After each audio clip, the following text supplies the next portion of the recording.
Welcome to the market money magnet guys. आज है इस वीडियो में हम बात करने वाले हैं एक ऐसे पेनी स्टॉक के बारे में जिसको रेलवे का स्टॉक कहा जाता है। अब ये कहा जाता है एग्जैक्ट नहीं, क्यों कहा जाता है ये आगे आने वाले वीडियो में हम डेफिनेटली देखने वाले हैं। सबसे पहले तो अगर हम इसके क्लाइंट्स देखेंगे इस पेनी स्टॉक के, तो आपको इंडियन रेलवे देखने को मिलेगा, आरबीआई देखने को मिलेगा, हिंदुस्तान पेट्रोलियम देखने को मिलेगा, एमटीएनएल देखने को मिलेगा, स्टेट बैंक ऑफ इंडिया भी इसके क्लाइंट लिस्ट में देखने को मिलेंगे। तो गवर्नमेंट के बड़ी बड़ी एंटाइटीज़ इसके क्लाइंट लिस्ट में हमें देखने को मिलता है। अब ये ऐसा पेनी स्टॉक है जिसके क्लाइंट लिस्ट में अगर इतने बड़े बड़े गवर्नमेंट एंटाइटीज़ है तो डेफिनेटली इसको एनालाइज करना, इसको स्टडी करना तो बनता है। तो हम इस स्टॉक को डेफिनेटली स्टडी करेंगे और जानेंगे कि ये स्टॉक बाय करने के लायक भी है या नहीं।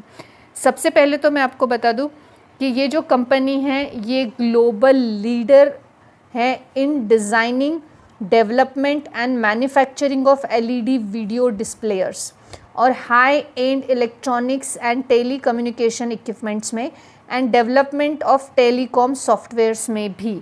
तो बेसिकली हम देख रहे हैं कि ये ग्लोबल का लीडर स्टॉक है, वो भी डिज़ाइनिंग, डेवलपमेंट और मैन्युफैक्चरिंग में एलईडी वीडियो डिस्प्लेज में। तो ये एक बहुत बड़ा टैग डेफिनेटली यहाँ पे देखने को मिल रहा है, वो भी एक पेनी स्टॉक के कंसर्न में। और उसके अलावा ये कंपनी जो है ये first and only for long time receive है RDSO अप्रूवल का for true colour passenger information system यानी PIS का। यानी ये फर्स्ट और ओनली कंपनी है, ये एक ही कंपनी के पास जो है RDSO का अप्रूवल है इंडिया में, हम ये डेफिनेटली बोल सकते हैं। और PIS जो है पैसेंजर इंफॉर्मेशन सिस्टम डिस्प्लेज और रेलवे कोच लाइटिंग प्रोडक्ट्स में भी ये काम करती है या इनके पास अप्रूवल है। अगर इनके मेजर कॉन्ट्रैक्ट्स की बात की जाए तो मेजर कॉन्ट्रैक्ट में कंपनी के पास RDSO का अप्रूवल है, वो भी मार्च 23 में मिला है, जो कि पैसेंजर इंफॉर्मेशन सिस्टम डिस्प्लेज है रेलवे के। और इसके थ्रू उनका रेवेन्यू जो वो अर्न करेंगे ये 45 करोड़ का यानी 85% ऑफ उनके टोटल रेवेन्यू का जो पार्ट है ये अर्न करेंगे सिर्फ इस एक प्रोजेक्ट से। और इसीलिए इसको जो है कहीं ना कहीं रेलवे का स्टॉक बताया जाता है, क्योंकि मेजर जो इनका अर्निंग है, जैसे कि रेगुलर एनुअल मेंटेनेंस जो है इनका, ये भी हमें रेलवे के थ्रू ही में आता हुआ देखने को मिलता है। रेगुलर एनुअल मेंटेनेंस कॉन्ट्रैक्ट भी इनके इंडियन रेलवे के पास ही है। अब अगर हम न्यू प्रोडक्ट्स की बात करें कि इनके पास न्यू प्रोडक्ट या न्यू प्रोडक्ट से रिलेटेड क्या क्या जानकारी है, तो यहाँ पे आप देख सकते हैं जो प्रोजेक्ट है रिलेटिंग टू इंडियन रेलवे के ही देखने को मिल रहे हैं।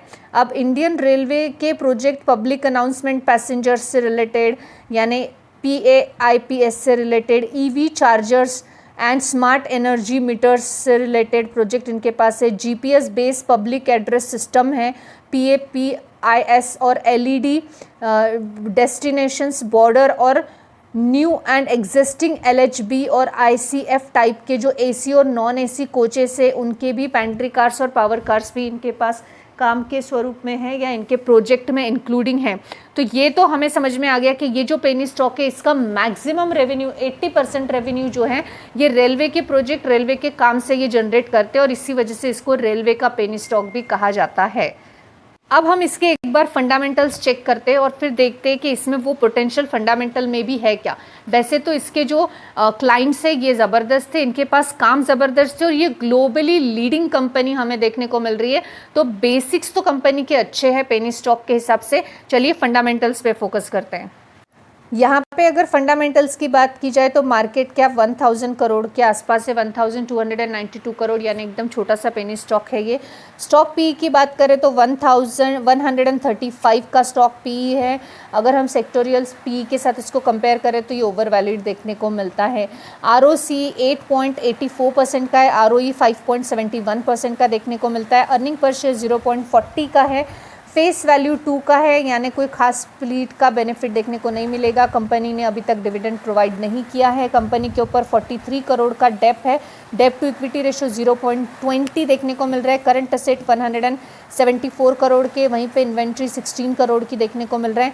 कंपनी का OPM सिर्फ 20 का देखने को मिल रहा है, पेनी स्टॉक के हिसाब से अच्छा है। अगर पेट्रोस की स्कोर की बात करें तो लॉन्ग टर्म के लिए स्टॉक फिट बैठता हुआ नहीं देखने को मिलता है। इंडस्ट्रियल P37 का है, which is one of the positive point for the company. चलिए हम बैलेंस शीट की तरफ चलते हैं। बैलेंस शीट की बात कर ले तो रिजर्व्स तो यहाँ पे आप देख सकते हैं माइनस में थे कंपनी के, और माइनस से कंपनी के जो रिजर्व्स है अब यहाँ पे हमें प्लस में देखने को मिलते हैं 18 करोड़, देन 18 करोड़, 77 करोड़, 174 करोड़ के आसपास। तो कंपनी के रिजर्व्स बढ़ रहे हैं। बोरोइंग की बात करें तो बोरोइंग भी कंपनी पे बढ़ता हुआ देखने को मिल रहा है। कंपनी की एक बार अगर हम टोटल असेट्स की बात करें, हम other assets, investment, fix assets की बात नहीं करेंगे, हम सीधा टोटल असेट्स की बात करेंगे जो कि 64 करोड़ थे, and then 75 crore, 87 crore, 140 crore and 313.99 crore, यानी करीबन 314 करोड़ के आसपास जो है टोटल असेट्स कंपनी के पास है, which is one of the positive factor. वहीं पे कैश फ्लो की एक बार बात कर ले तो कैश फ्लो पेनी स्टॉक है लेकिन फिर भी 5.75 करोड़ का कैश फ्लो कंपनी के पास अवेलेबल है।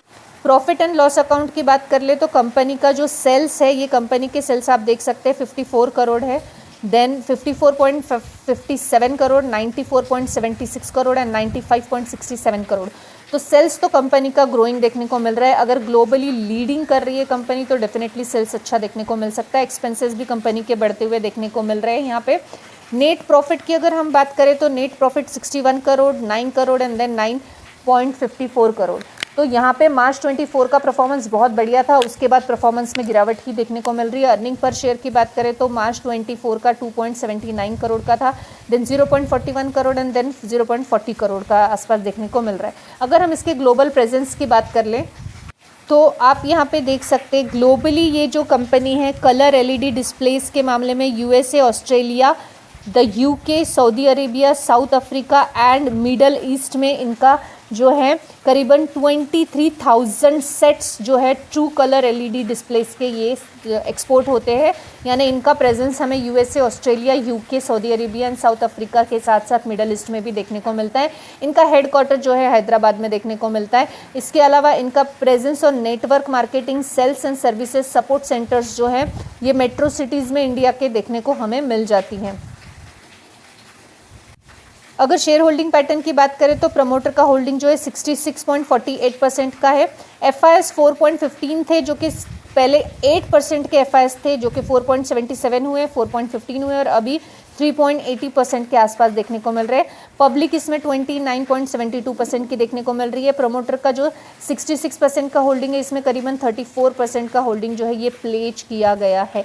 अभी कंपनी ने प्लेज कर दिया है, इसका मतलब ऐसा नहीं कि कंपनी बुरी ही है, लेकिन अगर 50% तक का प्लेज देखने को मिले तो डेफिनेटली कंपनी के ऊपर क्वेश्चनेबल हो सकती है चीज़ें। यहाँ पे प्लेज कर जो है पैसे लेके लगाया कहा गया है उसके ऊपर रिलाई करते हैं और यहाँ पे कंपनी की ग्रोथ पे कंपनी का फोकस देखने को डेफिनेटली मिलता है क्योंकि कंपनी स्लोली स्टेडी ग्रोथ कर रही है।